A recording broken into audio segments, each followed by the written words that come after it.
স্বপ্না এবং সানন্দিতা দুজনেই চাকরি করে। স্বপ্না শহরের এক নামকরা সরকারি অফিসের কর্মচারী, অন্যদিকে সানন্দিতা এক প্রাইভেট ইংরেজি মাধ্যম স্কুলের শিক্ষিকা হিসেবে কর্মরত। তাদের দুজনের পোশাক আশাকের ধরন একেবারেই আলাদা। স্বপ্না যখন বিয়ে করে শ্বশুর বাড়িতে আসে তখন, বৌমা, তোমাকে সংসার নিয়ে কোনো চিন্তা করতে হবে না, তুমি সময় মতো অফিসে যাবে আর আসবে, বাড়ির বাদবাকি কাজ সব আমি করব। না না মা, আপনার তো এখন বয়স হয়েছে, আমি যতই চাকরি করি না কেন আমি অফিসে যাওয়ার আগে সবার জন্য রান্না বান্না করে রেখে যাব। স্বপ্নার এমন কথা শুনে শিখা দেবী ভীষণই খুশি হয়। পরের দিন থেকেই স্বপ্না সকালবেলা ঘুম থেকে উঠে সবার জন্য ভালো ভালো খাবার রান্না করে নেয়। রান্না বান্না করার পর সে যখন অফিসে যাওয়ার জন্য রেডি হতে যাবে তখন তার ননদ অলরেডি জামা কাপড় পরে তৈরি হয়ে সেখানে আসে। সানন্দিতা আজকে স্কুলে যাবে বলে একটা ওয়েস্টার্ন ড্রেস পরে, যা দেখে স্বপ্না বলে, এ কি সানন্দিতা, তুমি এরকম ড্রেস পরে স্কুলে পড়াতে যাবে? তোমাদের স্কুলে এরকম ড্রেস অ্যালাউ করে? অ্যালাউ না করার কি আছে বৌদি, আমি শহরের একটা বড় ইংলিশ মিডিয়াম স্কুলের ইংলিশ টিচার, সুতরাং আমি ওয়েস্টার্ন যা ড্রেস পরবো সবকিছুই অ্যালাউ। এটা তোমার মতো গাইয়া সরকারি অফিস নয় যে সবসময় সবাই শাড়ি চুড়িদার পরে অফিসে যাবে। সানন্দিতা এই কথা বলে তার বৌদি সামনে দিয়ে গটগট করে চলে যায়। ঠিক এমন সময় স্বপ্না ঘরে গিয়ে যখন অফিসে যাওয়ার জন্য ড্রেস পরতে যাবে তখন সে তার ননদের মতো একটা জিন্স এবং কুর্তি বার করে, কারণ আজকে সানন্দিতাকে দেখে তারও এরকম ওয়েস্টার্ন ড্রেস পরতে খুবই ইচ্ছা হয়। সে যখন সেই ওয়েস্টার্ন ড্রেস পরে অফিসে যাবে বলে বাইরে বেরিয়ে আসে তখনই তাকে দেখা মাত্র শিখা দেবী ভীষণই রেগে যায়। একি বৌমা, তুমি বাড়ির বউ হয়ে এরকম জামা কাপড় পরে অফিসে যাবে? সবে মাত্র নতুন বিয়ে হয়েছে তোমার, তাই তুমি শাড়ি পরে অফিসে যাবে কিংবা চুড়িদার পরে যাও? তুমি এরকম মডার্ন মেয়েদের মতো জিন্স প্যান্ট পরে অফিসে যাবে? পাড়ার লোকেরা কি বলবে বলো তো?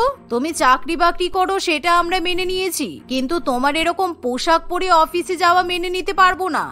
কেন মা, কিছুক্ষণ আগে সানন্দিতা ওরকম ছেঁড়া জিন্স আর ছোট জামা পরে যখন অফিসে গেল তখন ওকে তো আপনারা কিছুই বললেন না, আর আমাকে এত বকাবকি করছেন। হ্যাঁ, ও আমাদের বাড়ির মেয়ে, তার উপর ওর এখনো বিয়ে হয়নি, সুতরাং ওকে আমরা কিছুই বলতে পারবো না, কারণ ওর যখন বিয়ে হবে তখন ওর শাশুড়ি মা ওকে যা বলার বলবে। তুমি তো এই বাড়ির বৌমা এখন, তাই আমরা যা বলবো তোমাকে তাই শুনতে হবে। যাও, এই জামা চেঞ্জ করে আসো আর সুন্দর দেখে একটা শাড়ি পরে অফিসে যাও। শাশুড়ি মা এই কথা বললে স্বপ্নার কোনো রকম তর্ক করে না, সে ঘরে গিয়ে সুন্দর একটা শাড়ি পরে অফিসে চলে যায়। এভাবেই দেখতে দেখতে কিছুদিন কাটে। সানন্দিতা প্রত্যেক দিন একেবারে হিরোইনদের মতো ড্রেস পরে স্কুলে যাওয়া আসা করে। অন্যদিকে বৌমার বিভিন্ন রকম ড্রেস পরার উপরে নানান রকম বিধিনিষেধ আরোপ করা হয়। এমনই একদিন দুজনে মিলে অফিসে যাবে বলে ব্রেকফাস্ট করতে বসে তখন, মা দেখেছো বৌদি অফিসে চাকরি করতে যাচ্ছে নাকি ফ্যাশন শো করতে যাচ্ছে বলতো? কেমন একটা পাতলা সিফনের শাড়ি পরেছে, বৌদিকে এরকম পোশাকে মানায় বলতো? ছি, আমি তো ভাবতেই পারছি না বৌদি এরকম স্টাইলিশ শাড়ি পরে এখন অফিসে চাকরি করতে যাবে। তুমি এরকম করে কেন বলছো সানন্দিতা? আমাকে মা শাড়ি পরে অফিসে যেতে বলেছেন, কিন্তু কেমন ধরনের শাড়ি পরবো সেটা সম্পূর্ণ আমার ব্যাপার। আর তাছাড়া আজকে আমার একটা কলিগের রিটায়ারমেন্ট আছে, সবাই সেজে গুজে স্কুলে যাবে, তাই আমি একটু সাজগোজ করে অফিস যাচ্ছি। হ্যাঁ বৌদি, তুমি সেজে গুজে অফিসে যাও, কিন্তু তুমি তো শাড়ির সঙ্গে ফুল হাতা ব্লাউজ পরতে পারো। বাড়ির বউ মানুষ হয়ে এরকম হাফ হাতা ব্লাউজ পরো, দেখতে কিন্তু খুব বাজে লাগে। তার উপর এরকম পাতলা সিফনের শাড়ি পরেছো, সবকিছুই তো দেখা যাচ্ছে। তোমাকে সত্যি খুব বাজে লাগছে বৌদি। শিখা দেবীর সামনে তার নিজের মেয়ে সানন্দিতা একটা কুর্তি পরে সেখানে বসে থাকে, তাও আবার ওড়না ছাড়া, কিন্তু তবুও সে নিজের মেয়েকে কিছু বলে না। সমস্ত শাসন বারণ শুধুমাত্র যেন বাড়ির বৌমার জন্যই সীমাবদ্ধ থাকে, যার ফলে স্বপ্নার খুব খারাপ লাগে। সে তার শাশুড়ি মায়ের কথা মতো শাড়ি চেঞ্জ করে তবে স্কুলে যায়। এভাবেই দেখতে দেখতে আরো কয়েকটা দিন কাটে। একদিন স্বপ্ন এবং সানন্দিতা দুজনেই স্যালারি পায় বলে তারা ননদ বৌদি একসঙ্গে শপিং করতে যাবে বলে ঠিক করে। অনেকদিন হলো নতুন নতুন জামা কাপড় কেনা হয় না, বৌদি তোমার সঙ্গে আমিও আজকে শপিং করতে যাব। শপিং মলে গিয়ে ব্র্যান্ডেড জামা কাপড় শপিং করে নিয়ে আসবো, তারপর উইকে প্রত্যেকদিন নতুন নতুন জামা পরে স্কুলে যাব। না না, শপিং মল থেকে আমিও তো দামি দামি জামা কাপড় কিনতে পারবো না, কতই বা মাহিনা পাই বলতো যে সব টাকা জামা কাপড় কিনে খরচা করে দেব। স্বপ্না এই কথা বললে সানন্দিতা একেবারে জ্বলে ওঠে, কারণ সে ভালো করেই জানে তার বৌদি সরকারি কর্মচারী বলে তার থেকে বৌদির মাহিনা আরো অনেক বেশি। তবুও সানন্দিতা কোনো কথা না বলে বৌদির সঙ্গে শপিং মলে চলে যায়। শপিং করতে গিয়ে সানন্দিতা তার স্যালারির সমস্ত টাকা নামি দামি ব্র্যান্ডেড জামা কাপড় কিনতে গিয়ে খরচা করে দেয়। অন্যদিকে স্বপ্না নিজের জন্য কয়েকটা সাধারণ শাড়ি এবং ব্লাউজ কিনে নেয়। পরের দিন সকালবেলা অফিসে যাওয়ার সময় 15,000 টাকা চাকরি করা ননদ একেবারে 1 লক্ষ টাকার মতো সাজগোজ করে, কিন্তু 50,000 টাকার সরকারি চাকরি করা স্বপ্না খুব সাধারণভাবে সেজে গুজে অফিসে যায়। স্বপ্না, তোর কি ব্যাপার বলতো? বিয়ের পর নতুন বউ কত সুন্দর সেজে গুজে স্কুলে আসবি তা নয়, তুই এরকম কাজের মাসির মতো জামা কাপড় পরে আসিস কেন? বিয়ের আগে কত সুন্দর সেজে গুজে স্কুলে আসতিস, আর এখন তো তুই একেবারে চেঞ্জ হয়ে গেছিস। না রে, আমার শাশুড়ি মা আমাকে সব রকম জামা কাপড় পরতে অ্যালাউ করে না। আমি নাকি বাড়ির বউ, আমি যদি ভালো করে সেজে গুজে আসি কিংবা শাড়ি ছাড়া অন্য ধরনের পোশাক আশাক পরি তাহলে বাইরের লোকেরা আমাকে খারাপ বলবে। ওনারা আবার এটাও বলে আমাকে চাকরি করতে দিচ্ছে এটাই অনেক, তাই আমি ওনাদের পছন্দ মতো শাড়ি পরে স্কুলে আসি। চুপ কর তো, সব পুরানো মানসিকতার কথা। আমি ফেসবুকে তোর ফ্যামিলিকে দেখেছি, তোর ননদ যা অসভ্যদের মতো জামা কাপড় পরে প্রাইভেট স্কুলে পড়াতে যায় তার বলার নেই। এভাবেই দেখতে দেখতে আরো কিছুদিন কাটে। একদিন সকালে শিখা দেবী বাজারে যায়, এমন সময় স্বপ্না ভাবে আজকে অফিসের পর আমি আমার এক কলিগের বিয়েতে যাব, তাই আজকে আমি একটা খুব সুন্দর গাউন পরে স্কুলে যাব, তাহলে ওখান থেকে একেবারে সবার সঙ্গে বিয়ে বাড়ি অ্যাটেন্ড করতে পারবো। এই বলে স্বপ্না শাশুড়ি মায়ের বাড়িতে ফিরে আসার আগেই সেই সুন্দর গাউন পরে সেজে গুজে স্কুলে চলে যায়। কিন্তু অন্যদিকে স্বপ্নার প্রতিবেশী রমলা দেবী তাকে এরকম ভাবে সেজে গুজে অফিসে যেতে দেখে নেয়। তাই শিখা দেবী যখন বাড়িতে ফিরে আসে তখন, শিখা, বাড়ির বউকে কিন্তু অতটাও ছাড় দেওয়া ভালো নয়। তোর বৌমা আজকে যা জামা কাপড় পরে অফিস গেছে আমি তো তোকে বলে বোঝাতে পারবো না। আমি ভালো করে তাকাতেই পারছিলাম না, আমার এত লজ্জা লাগছিল। তুই তোর বৌমাকে মনে হয় কিছুই বলিস না আর শাসনও করতে পারিস না, তাই তো এরকম অবস্থা। প্রতিবেশীর মুখে এরকম কথা শুনি শিখা দেবী ভীষণই রেগে যায়। রাত্রিবেলা স্বপ্ন যখন বিয়ে বাড়িতে খাওয়া দাওয়া করার পর নিজের স্বামীর সঙ্গে বাড়িতে ফিরে আসে তখন, একদম আমার বাড়ির চৌকাঠে পা রাখবে না, অসভ্য মেয়ে একটা। তোমাকে আমি কতবার বারণ করেছিলাম তুমি এরকম পোশাক আশাক পরে অফিসে যাবে না, তবুও তুমি আমার কথা শুনলে না। আর বাবু, তুই কবে থেকে তোর বউয়ের চাকর হয়ে গেলি শুনি? তোর বউয়ের 7টার সময় অফিস ছুটি হয়ে যায় আর তোরা রাত্রি 11টার সময় বাড়ি ফিরছিস। না মা, আসলে আজকে আমার একটা কলিগের বিয়ে ছিল, তাই আমরা দুজন ওখানেই গিয়েছিলাম। এই ড্রেসটার মধ্যে কি খারাপ আছে বলুন তো? আমি তো কিছুই বুঝতে পারছি না, আমার হাত পা পিঠ কিছুই তো দেখা যাচ্ছে না, তবুও আপনি আমার সঙ্গে এতটা খারাপ ব্যবহার করছেন। কি বলো তো মা, আমাকে প্রত্যেকদিন এত ভালো ভালো ড্রেস পরে অফিসে যেতে দেখে তো তাই বৌদির হিংসা হয়, সেই জন্য নিজেও এরকম সাজগোজ শুরু করে দিয়েছে। ওর কাছে বাড়ির মান সম্মান কোনো কিছুই মাইনে রাখে না। এরকম কথা শুনে স্বপ্নে এবার অত্যন্ত বেশি রেগে যায়। শোনো সানন্দিতা, একদম উল্টোপাল্টা কথা বলবে না। তুমি যেমন একটা স্কুলে চাকরি করো তেমন আমিও একটা অফিসে চাকরি করি। তুমি আগে নিজের পোশাকের দিকে খেয়াল রাখো, কারণ তুমি যেসব নোংরা নোংরা পোশাক পরে স্কুলে যাও তাতে বাচ্চাদের ভবিষ্যৎ খারাপ হতে পারে। আমি কিন্তু তোমার মতো ওরকম অসভ্যতির মতো পোশাক আশাক পরে কোনোদিনও অফিসে যাওয়ার কথা ভাবতেও পারি না। আর মা, সানন্দিতা যতই এই বাড়ির মেয়ে হোক না কেন, ওকেও পোশাকের ক্ষেত্রে সভ্যতা বজায় রাখা উচিত। তাই সবসময় আপনি আমার সঙ্গে খারাপ ব্যবহার করবেন না, আমি কিন্তু একজন ইন্ডিপেন্ডেন্ট মহিলা। স্বপ্না এই বলে ঘরে চলে যায়। কিন্তু তার কথা শুনি শাশুড়ি মা এবং ননদ দুজনেরই খুবই ঝাল লাগে। তারা কিছুতেই স্বপ্নার এরকম ব্যবহার সহ্য করতে পারে না। এভাবেই দেখতে দেখতে 2-1 দিন কাটে। এখন স্বপ্না আবার বিয়ের আগের মতো সাজগোজ করে অফিসে যেতে শুরু করে। বৌদিকে এত সেজে গুজে অফিসে যেতে দেখে সানন্দিতা একেবারে জ্বলে পুড়ে মরে। বাবা, বৌদি আবার আজকে চোখে সানগ্লাস দিয়ে অফিস যাচ্ছে? আসলে সরকারি চাকরি করে বলে এত অহংকার। বৌদির এরকম সুন্দর সুন্দর পোশাক আর স্টাইলিং আমার কিছুতেই সহ্য হচ্ছে না। আমি কি কোনো কিছুতে কম নাকি? এই ভেবে সানন্দিতা সেদিন আরো বেশি স্টাইল করে সেজে গুজে স্কুলে যায়। দেখতে দেখতে আরো কিছুদিন কাটে। একদিন স্বপ্নার অফিসে স্পোর্টস আছে বলে সে একটা ট্র্যাক স্যুট প্যান্ট এবং সুন্দর একটা গেঞ্জি পরে অফিসে যায়, কারণ সে এখন তার শাশুড়ি মায়ের কথাই পাত্তা দেয় না। স্বপ্নাকে দেখতেও যথেষ্ট ভালো লাগে। অন্যদিকে সানন্দিতার নিজের বৌদিকে টেক্কা দেওয়ার জন্য আজকে স্কুলে হিরোইনদের মতো কোট এবং প্যান্ট পরে চলে যায়, কিন্তু স্কুলে গিয়ে সে ভীষণই বিপদে পড়ে, কারণ আজকে তার স্কুলে এক কালচারাল অনুষ্ঠান থাকে। সেখানে সব টিচাররা শাড়ি পরে উপস্থিত হয়। অন্যদিকে সানন্দিতা জামা কাপড়ের এরকম বাহার দেখে সবাই তার দিকে হা করে তাকিয়ে থাকে।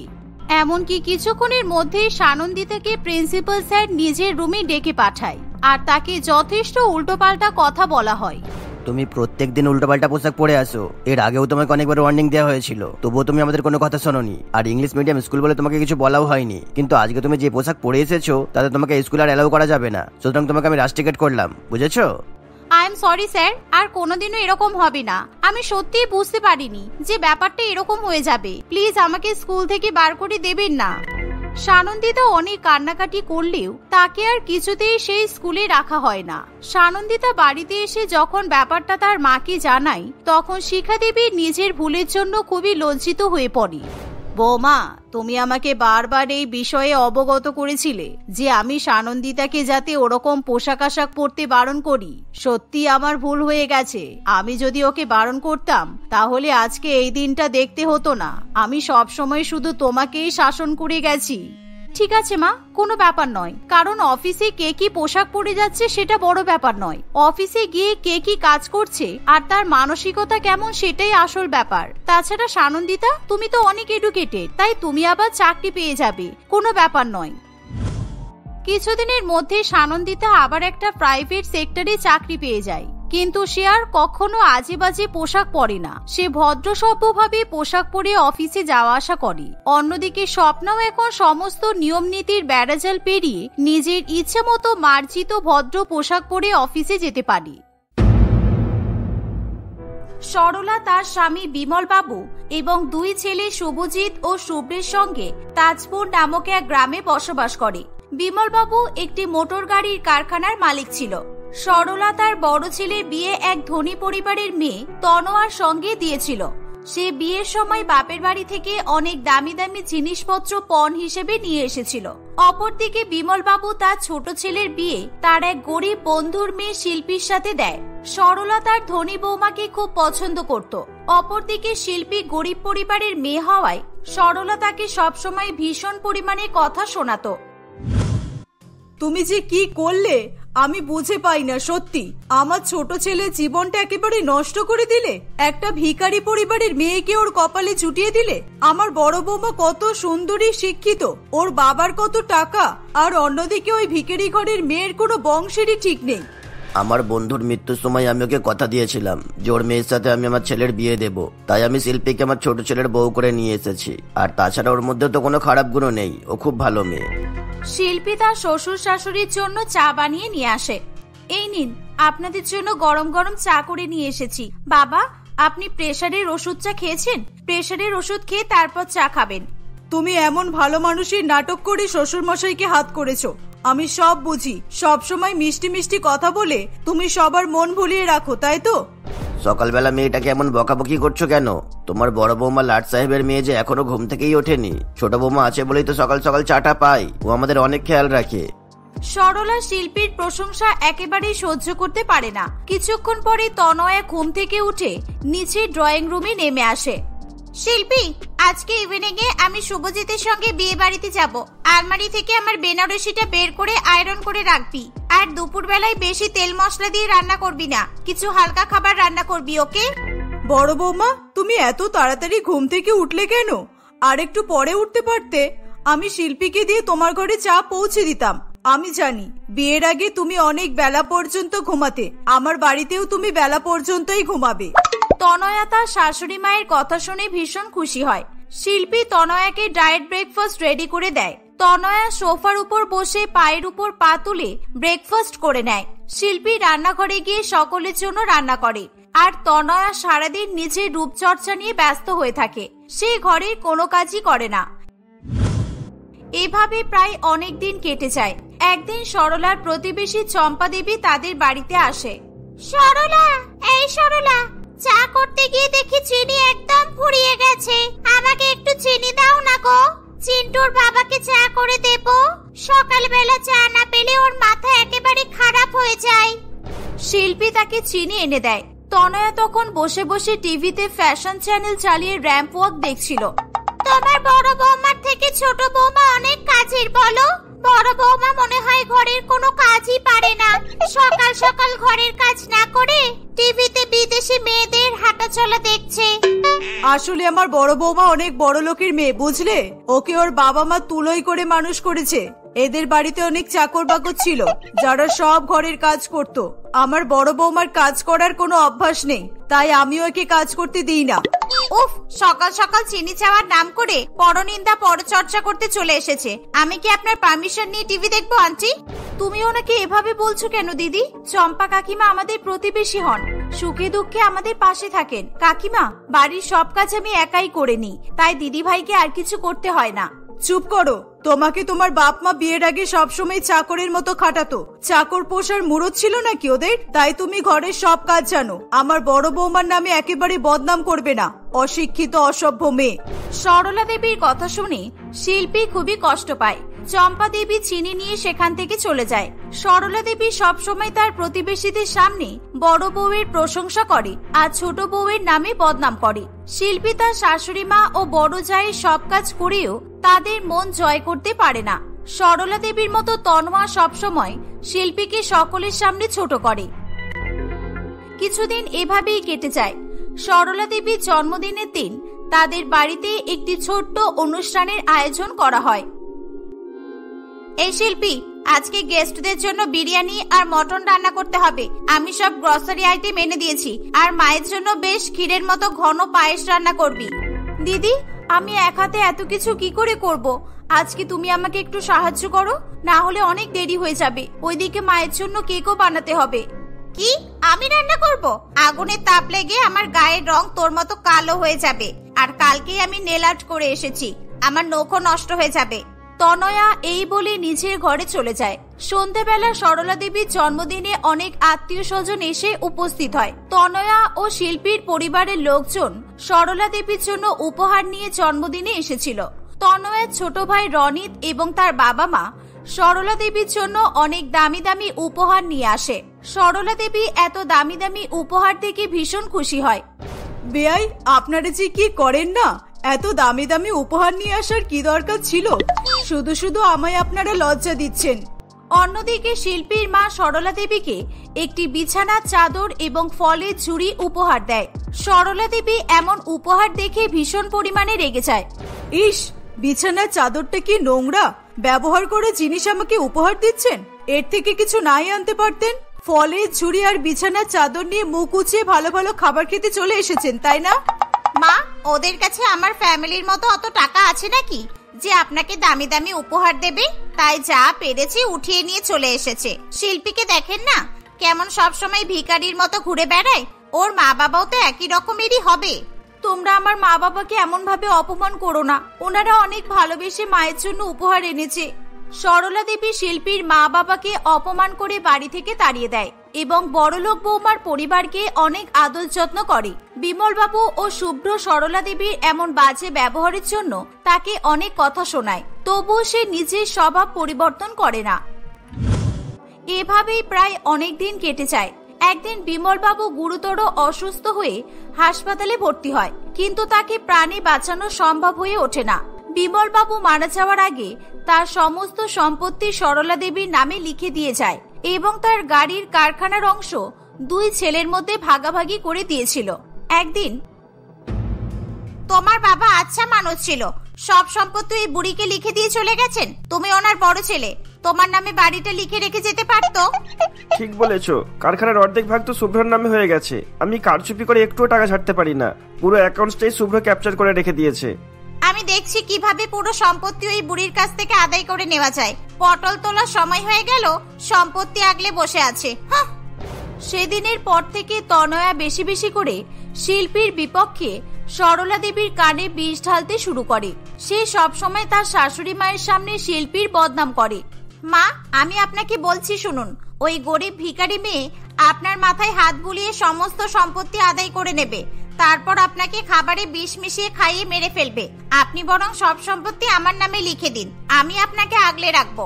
ওই গরিব ভিখারি মেয়ের উপর কোনো বিশ্বাস করবেন না। সরলা দেবী তনয়ার কথায় সব সম্পত্তি তার নামে লিখে দেয়। তনয়া তারপর শুভ্র ও শিল্পীকে বাড়ি থেকে বেরিয়ে যেতে বলে। আমরা বাড়ি থেকে বেরিয়ে গিয়ে কোথায় থাকবো? তাছাড়া বাড়িটা তো মায়ের। আমি আর আমার স্বামী তোমার কথা শুনে কোথাও যাব না। আমাদেরও আমাদের শাশুড়ি মায়ের বাড়িতে থাকার অধিকার আছে।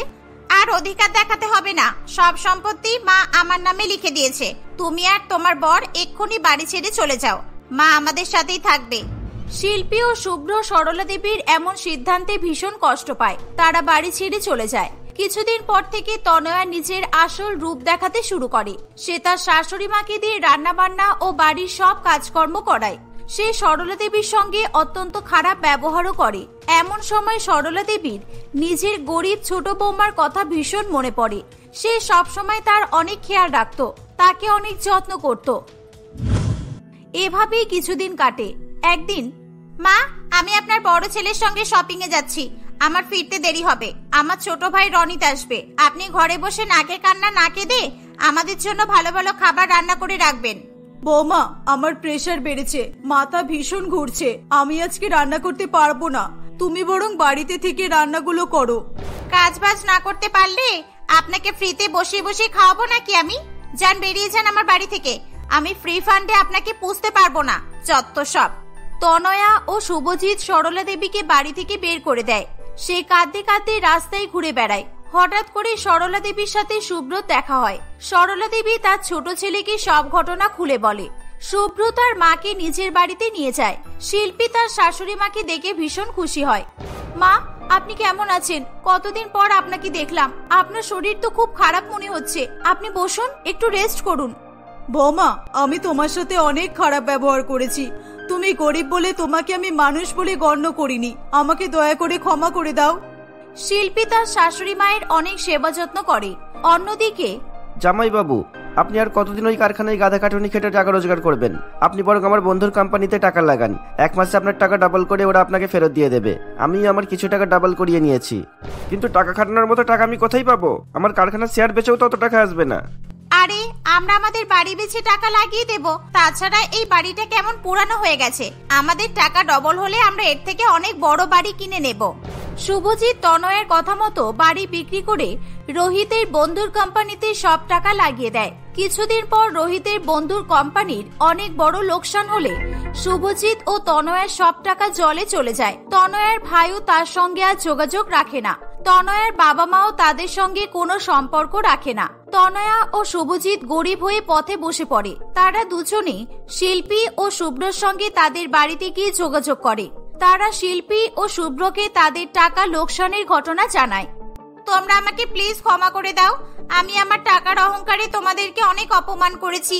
মা, আপনাকেও আমি বাড়ি থেকে বের করে দিয়েছি। আমার অনেক বড় ভুল হয়ে গেছে, আমাদের দুজনকে আপনি ক্ষমা করে দিন। না না দিদি ভাই, তুমি আমার বড় যা, আমি তোমার ব্যবহারে কিচ্ছু মনে করিনি। আজ থেকে তোমরা আমাদের বাড়িতেই থাকবে। তারা সবাই মিলে একসঙ্গে থাকা শুরু করে। কয়েক মাসের মধ্যে শুভ্র তাদের পৈতৃক বাড়ি আবার কিনে নেয়। সরলা দেবী তার পরিবার নিয়ে আবার তাদের পুরানো বাড়িতে ফিরে আসে। তারা সকলে মিলে একসঙ্গে সুখে শান্তিতে বসবাস করতে থাকে।